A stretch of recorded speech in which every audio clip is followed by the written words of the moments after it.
Hello and welcome to this video tutorial. Gareth here from tastytudes.com. Now, it's important to keep in mind that Photoshop can open and save multiple file formats. Later in the course, we will be looking at saving various files in various formats for various media types. In this tutorial, I want to discuss and open a few file types you will need to be aware of as you begin to use Photoshop. Now, don't worry too much if you are not familiar with these file formats right now. You will get more familiar with them as you get more familiar with Photoshop. For now, this will be an exercise for you to get an idea of what to expect and get a little more savvy with using files in Photoshop. So to follow along with this tutorial, you will need to access the Common File Types folder I have prepared especially for this tutorial. This can be found in the Introduction folder in the Project folder. Now you can download this project folder for free. The download link is in the description. So with the project folder open, click Introduction and open the Common Files Type folder, and you should see the files contained. So here we have 4 file examples. Now, if I just preview these on my operating system, we can see them. We can see that each one of these documents is essentially the same image. But if we look at the file types, we can see they are all different. Here we have a PSD file, a JPEG, a PNG, and a PDF. Now, various file types are often used and prepared for various creative scenarios. Various file types also carry various different image data sizes on hard disk. So the first file here, or one example, has an extension of .psd. Now this is a Photoshop data file. This is the native Photoshop file format. If you build a document in Photoshop with layers, the default file format will be .psd. If you receive a PSD document from someone else, chances are it will have layer and effect information inside. So let's go ahead and double click this file. Upon click, the document will open up inside Photoshop. So here is the image. And if we look in the Layers panel, we can see that indeed this document contains layers. And these layers can be edited. For example, I can click the red bird layer and move this around. I can select other layers or even create new layers. So this document can be edited and saved to come back and make further amends in future. So I'm just going to close this document and come back to the folder. So the next file we have here is o2example.jpg. Now most of you will be familiar with this file format. This is a very common format. This is compatible with most computer software. It's also a format produced by digital cameras and makes up most of the images you see on the internet. So I'm going to go ahead and open this file with Photoshop. Now, unless you have your computer set up to open your JPEG formats with Photoshop by default, you're going to have to open the file manually. So I'm going to right click on the file and choose Open With and select Photoshop. Upon click, we now have the image open in Photoshop. So here we have the same image as earlier, but if we look in the Layers panel, we can see something rather different. Here we have a single layer, and by default the layer is called background. Now this is common when you open a JPEG for the first time in Photoshop. It will more often than not appear as a flat layer called background, and you will also notice this little lock icon placed on the layer too. So this is a single layer. In the last example, we were able to move the elements around. In this case, the only thing we can do would be to use the Photoshop tools to edit, color, and so on. There is nothing we can edit about the nature of the visual structure unless we start to use the tools in the menu. Whatever circumstance this image will be used, be it on the website, in motion graphics, or printed, it will look just like this.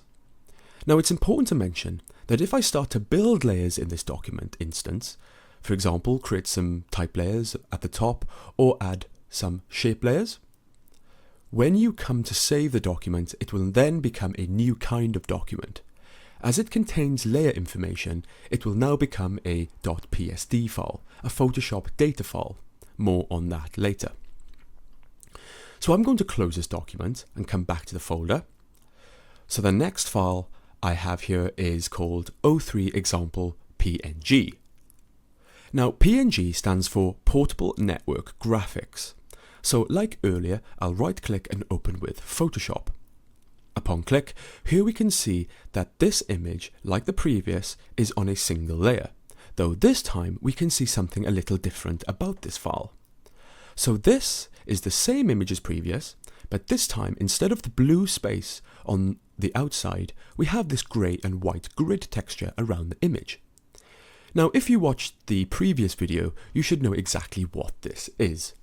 This grid texture represents transparent information. In technical terms, the alpha channel. PNG files are often single-layered images that can contain transparent data, an alpha channel. This gives them the ability to be used in certain creative media where transparency, alpha channels, are required. This is unlike the JPEG, which is a full flat raster image that will never contain alpha channel information. If this image is used on the web or for screen graphics, where we can see the grid texture on this image here, this will be transparent. So just like earlier, if I start to build layers in this document instance, for example create some type layers or add some shape layers, when you come to save the document, it will then become a new type of document. As it contains layer information, it will become a PSD file, a Photoshop data file. So I'll close this document, come back to the folder and look at the next file. So the last file I have here is a PDF. Now PDF stands for Portable Document Format. PDFs are often documents exported from various word processing or desktop publishing programs which are used by printers to make a document. These documents are also distributed around the internet to be read on compatible PDF readers such as Acrobat Reader. PDFs can contain a lot of raster, vector and layered information. Depending on which program you open them with, you can obtain and extract such information. On this occasion, I'm going to right click and choose Open with Photoshop. Now when you attempt to open a PDF with Photoshop, you will notice something somewhat different happen from the previous files. As mentioned earlier, a PDF can contain various raster, vector and layer information. When attempting to open a PDF in Photoshop, you will not be able to maintain any layered or vector information inside the PDF.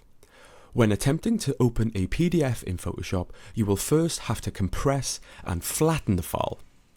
So upon opening the PDF in Photoshop, you will first be greeted with this import menu. This will ask you a few details about how you want to import the PDF. It's here you can specify the image dimension and resolution. On this occasion, I'm going to keep the image dimension the same, but change the resolution to 72 and click OK.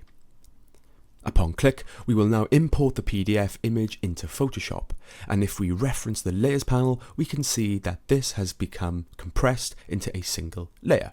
Now, it's important to mention that upon importing a PDF into Photoshop, the image that has been compressed and flattened is no longer a PDF. This is now a compressed raster image, which can either be saved as a flat JPEG or edited with Photoshop effects and enhanced with layers. On this occasion, I will close the document and click Not Save. So that is just a simple introduction on how various files can work in Photoshop. There is much more to be learned on this matter and more file formats to explore. But I hope at this stage this gives you a good insight on what to be ready for when later in the course we build an entire project from scratch. In the next video, I'm going to be discussing the basics of color in Adobe Photoshop. So see you in the next video.